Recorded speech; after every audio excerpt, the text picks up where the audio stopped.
Oh, sudah diangkat bola dan bahaya, kita lihat masih terjadi. Donitri mendekat. Masih Rahmat Arjuna. And I hope that Thailand and Indonesia can be the host in some day. Come on, Indonesia, you have the population almost 200 million. And Thailand. Hasil akhir Timnas Indonesia U23 versus Thailand di laga semifinal Piala AFF ASEAN Cup U23 2025. Luar biasa laga berjalan seru dan menegangkan. Terlebih, usai laga manajer sepak bola Thailand, Madampang langsung ngomong begini. Sebelum lanjut, tolong tekan dulu tombol like dan subscribe-nya ya sayang, agar kamu nggak ketinggalan nih informasi paling update dari aku. Alhamdulillah. Hasil akhir Timnas Indonesia U23 versus Thailand di laga semifinal Piala AFF ASEAN Cup U23 2025. Luar biasa laga berjalan seru dan menegangkan. Terlebih, usai laga manajer sepak bola Thailand, Madampang langsung ngomong begini. Madampang tampil anggun meski wajahnya sedikit murung. Namun, ia tetap menunjukkan sikap sportif yang luar biasa dan memuji secara terbuka performa tim lawan. Saya ucapkan selamat sebesar-besarnya kepada Timnas Indonesia. Mereka bermain dengan disiplin, percaya diri, dan tak kenal takut. Mereka bukan lagi tim Asia Tenggara, saya kira mereka sudah naik kelas. Ini adalah tim level Asia sekarang, ujarnya kepada awak media Thailand. Madampang, yang selama ini dikenal vokal dalam mendukung perkembangan sepak bola muda Thailand, mengakui bahwa kekalahan ini menjadi tamparan keras bagi Federasi Sepak Bola Thailand, FAT. Ia menyebut bahwa Indonesia telah menunjukkan kemajuan pesat dalam segala aspek, mulai dari pembinaan usia muda, pola permainan, mentalitas, hingga kualitas individu para pemainnya. Tim kami sudah berjuang keras. Saya tidak ingin menyalahkan siapapun, tetapi kita harus jujur, lawan kita hari ini bermain sangat solid. Gerakan tanpa bola mereka, kecepatan transisi, dan kedewasaan para pemain Indonesia dalam membaca pertandingan sangat mengesankan. Lanjutnya, pelatih Indonesia luar biasa. Mereka tidak hanya bermain dengan taktik yang baik, tapi juga punya semangat dan keberanian untuk terus menyerang. Ini adalah jenis sepak bola modern yang menjadi tren dunia, jelasnya. Meski timnya tersingkir dari persaingan gelar juara, Madampang menunjukkan jiwa besar dengan memberikan dukungan penuh kepada Timnas Indonesia yang akan tampil di final.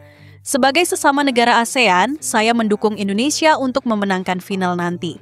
Mereka membawa nama kawasan ini ke level yang lebih tinggi. Kita semua harus bangga dan belajar dari mereka, ungkapnya tegas. Ia juga memberikan pesan khusus kepada para pemain Thailand U23 untuk tidak patah semangat dan menjadikan kekalahan ini sebagai bahan introspeksi demi menyongsong turnamen-turnamen berikutnya. Kita kalah bukan karena buruk, tapi karena lawan lebih baik. Evaluasi harus dilakukan dan pembinaan usia muda harus ditingkatkan. Saya tetap bangga dengan pemain-pemain kita, pungkasnya. Begini jalannya laga. Timnas Indonesia U23 langsung intens tebar serangan di awal laga. Peluang emas untuk cetak gol pun langsung didapat pada awal laga. Pada menit kedua, Robby Darwish melepaskan lemparan maut ke dalam andalannya yang mengarahkan bola langsung ke gawang Thailand U23. Sayangnya, bola langsung ditinju kiper Thailand U23. Kemudian, pada menit keempat, Donitri Pamungkas coba peruntungannya. Dia lepaskan tendangan keras dari sisi kanan gawang. Sayangnya, bola masih melenceng dari gawang. Kembali, Donitri nyaris cetak gol. Usai menyambut umpan dari Rahmat Arjuna dari sisi kanan gawang, Doni melepaskan tendangan keras yang sayangnya bola masih melenceng tipis dari gawang Thailand U23. Thailand U23 tak diam, begitu saja terus digempur serangan. Beberapa kali serangan balik berbahaya dilancarkan Thailand U23. Tetapi Muhammad Ardiansyah terus melakukan penyelamatan penting. Laga berjalan makin sengit setelah itu. Pelanggaran keras bahkan dilakukan pemain Sita Bunlha kepada Donitri Pamungkas.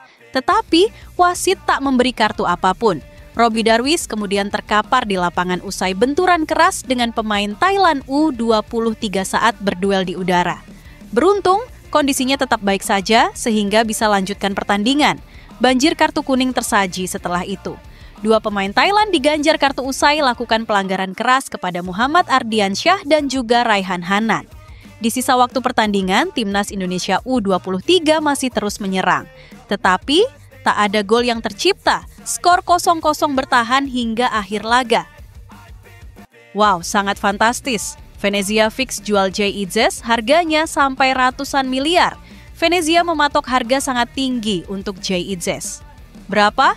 Rumor kepergian Jay Itzes dari Venezia menghiasi bursa transfer musim panas 2025. Bek Timnas Indonesia itu menarik minat sejumlah klub top Eropa usai tampil gemilang. Bisa dibilang Itzes merupakan pemain dengan performa paling stabil di Venezia. Sepanjang musim 2024 sampai 2025, Itzes bermain dalam total 36 pertandingan. Peran krusial sang palang pintu semakin dipertegas dengan dirinya dipercaya sebagai kapten klub. Tak heran jika Itzes ditaksir banyak klub. Inter Milan, Bologna, dan Udinese menjadi 3 peminat Itzes. Venezia pun melihat potensi meraih cuan dari ketertarikan klub-klub lain terhadap Itzes. Menurut laporan La Gazzetta dello Sport, mereka membuka peluang untuk melego pemain belakang andalannya. Harga yang dipatok Venezia untuk pemain penting seperti Itzes tentu tak murah. Sumber serupa mengklaim bahwa si bek keturunan Belanda dipasangi banderol 10 juta euro atau 191,5 miliar rupiah. Itzes sendiri masih memiliki kontrak dengan Venezia hingga 2027. Menurut laman Transfermarkt, dia punya harga pasar 7,5 juta euro. Harga yang ditentukan Venezia jelas di atas nilai pasar, tapi hal tersebut mencerminkan peran penting Itzes. Walau tampil solid, pria berumur 25 tahun itu gagal menghindarkan klubnya dari jurang degradasi ke Serie B atau asta kedua Liga Italia. Transfer ke Inter Milan, Bologna, atau Udinese bisa menjadi jalan bagi Itzes untuk tetap bermain di level tertinggi sepak bola negeri Pisa. Itzes bukan cuma jadi pemain kunci Venezia, melainkan juga Timnas Indonesia.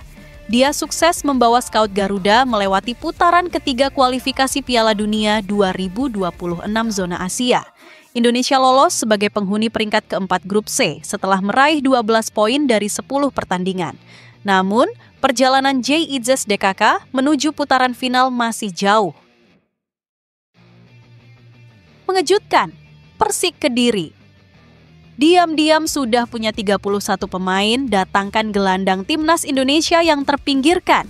Meski tak begitu masif pemberitaan, Persik Kediri ternyata sudah punya 31 pemain untuk menghadapi Super League, dulunya Liga 1, musim 2025 sampai 2026, termasuk mendatangkan gelandang Timnas Indonesia. Terbaru Persik Kediri mendatangkan pemain asing dari Uzbekistan, Khurshidbek Mukhtorov. Khurshidbek Mukhtorov diumumkan sebagai pemain baru pada Jumat, 25 Juli 2025.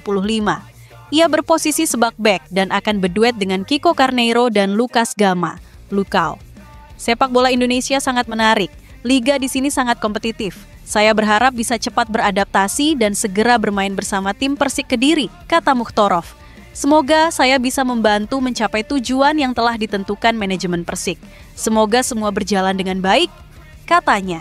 Sebelumnya, Persik sudah mendatangkan beberapa pemain asing seperti Lukau, Kiko Imanol Garcia, Telmo Castanheira, Pedro Matos, Jose Enrique, dan Sylvain. Tim besutan Ong Kim Sui itu juga mendatangkan beberapa pemain lokal. Mereka ialah Yandi Sofyan, Irham Mila, Syahrian Abimanyu, Novri Setiawan, dan lainnya. Syahrian Abimanyu adalah gelandang Timnas Indonesia. Ia sudah memiliki 11 caps Timnas Indonesia. Pemain 26 tahun itu terakhir membela Timnas Indonesia pada 2023 melawan Burundi. Persik juga mendapatkan pemain pinjaman M. Firly dan Gavin Kwan Atsit dari Barito Putra dan Bali United.